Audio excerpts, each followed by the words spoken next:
INS Vikrant, ये नाम history के साथ जुड़ा है और पावर दिखाता है। ये बस एक शिप नहीं है, ये इंडिया की ताकत का प्रतीक है। ये इंडियन स्किल और डिटर्मिनेशन का सबूत है। आईएनएस विक्रांत इंडिया का पहला सेल्फ मेड एयरक्राफ्ट कैरियर है। ये शक्तिशाली वॉरशिप इंडियन नेवी के लिए बहुत बड़ा कदम है। आईएनएस विक्रांत हमें बहुत प्राउड फील कराता है। ये इंडिया के शिप बिल्डिंग कैपेबिलिटीज दिखाता है। ये इंडिया को उन पावरफुल देशों में शामिल करता है जो ऐसे कॉम्प्लेक्स वॉरशिप्स डिजाइन और बिल्ड कर सकते हैं। एयरक्राफ्ट कैरियर एक पावरफुल इंस्ट्रूमेंट है। ये इंडिया की मैरिटाइम सिक्योरिटी बढ़ाता है। ये इंडिया को अपनी सीमाओं से दूर तक पावर दिखाने में मदद करता है। आईएनएस विक्रांत बस स्टील और टेक्नोलॉजी से ज्यादा है। ये 1 बिलियन इंडियंस के होप्स और एस्पिरेशंस को दर्शाता है। ये एक रिसर्जेंट इंडिया का सिंबल है, एक ऐसे इंडिया का जो वर्ल्ड स्टेज पर अपनी जगह बना रहा है। आईएनएस विक्रांत की कमिश्निंग एक हिस्टोरिक डे था। ये हर इंडियन के लिए प्राउड मोमेंट था। देश ने इस इंजीनियरिंग मार्वल को सेलिब्रेट किया जो मेक इन इंडिया इनिशिएटिव का सच्चा सबूत है। आईएनएस विक्रांत सेल्फ रिलायंस का बीकन बनकर खड़ा है। ये इंडिया के ग्लोबल सुपर पावर बनने की जर्नी का सिंबल है। आईएनएस विक्रांत की कहानी एम्बिशन, इनोवेशन और कड़ी मेहनत की कहानी है। इसे एक विजन के साथ बनाया गया था, एक ऐसा विजन जो इंडिया में एंटायरली एक एयरक्राफ्ट कैरियर बनाए। ये विजन कोचिन शिपयार्ड लिमिटेड में हकीकत बना। हजारों स्किल्ड इंजीनियर्स, टेक्नीशियंस और वर्कर्स ने बिना थके काम किया। मेक इन इंडिया इनिशिएटिव इस प्रोजेक्ट का बेस था। 76% से ज्यादा मटेरियल्स इंडिया से लिए गए थे। इंडिजिनस शिप बिल्डिंग का एक इकोसिस्टम, इसने इनोवेशन और टेक्नोलॉजिकल डेवलपमेंट को बढ़ावा दिया। ये सेल्फ बिलीफ और नेशनल प्राइड की पावर का सबूत था। आईएनएस विक्रांत एक टेक्नोलॉजिकल मार्वल है। इसमें इंप्रेसिव डायमेंशंस और कैपेबिलिटीज हैं।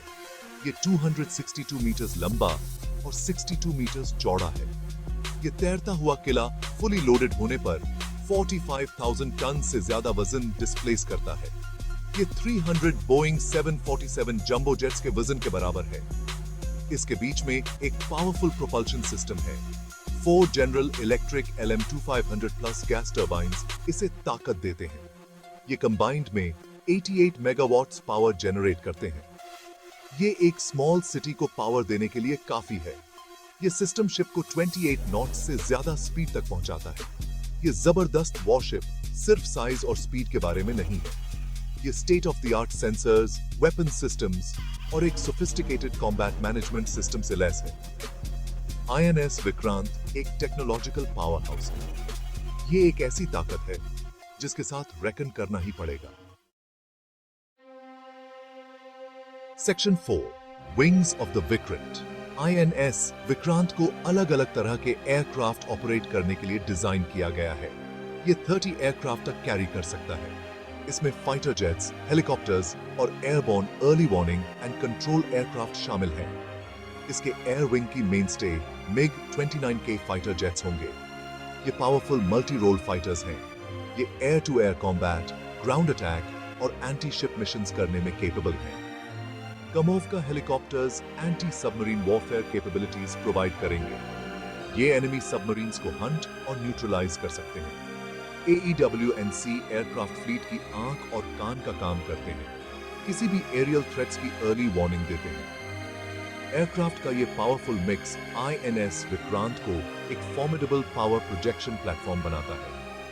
ये इंडियन नेवी की कैपेबिलिटीज को बहुत बढ़ाता है, जिससे ये इंडियन ओशन रीजन का एक सच्चा गार्डियन बनता है। Section 5 guardian of the seas. Indian Ocean बहुत ज्यादा स्ट्रेटेजिक इंपॉर्टेंस वाला रीजन है। यहां वाइटल शिपिंग लेन्स हैं जिनसे ग्लोबल ट्रेड का एक इंपॉर्टेंट हिस्सा कैरी होता है। आईएनएस विक्रांत इन सी लेन्स की सिक्योरिटी इंश्योर करने में एक क्रूशियल रोल प्ले करेगा। ये इंडिया के मैरिटाइम इंटरेस्ट्स को सेफगार्ड करेगा। आईएनएस विक्रांत की मौजूदगी एक डिटरेंट का काम करती है। ये एक क्लियर मैसेज देती है इंडिया के रीजन में पीस और स्टेबिलिटी मेंटेन करने के रिजॉल्व का मैसेज। ये aircraft carrier disaster relief operations में भी एक वाइटल रोल प्ले करेगा। इसके लार्ज फ्लाइट डेक और हैंगर में हेलीकॉप्टर्स और एयरक्राफ्ट रह सकते हैं, जो ह्यूमैनिटेरियन असिस्टेंस और डिजास्टर रिलीफ प्रोवाइड करने के लिए एसेंशियल हैं। आईएनएस विक्रांत सिर्फ एक वॉरशिप नहीं है, ये पीस और गुडविल का भी एक इंस्ट्रूमेंट है। एक टीम पर की साबियत है। ये रीजन में फर्स्ट रिस्पॉन्डर के तौर पर इंडिया के रोल को और मजबूत करेगा।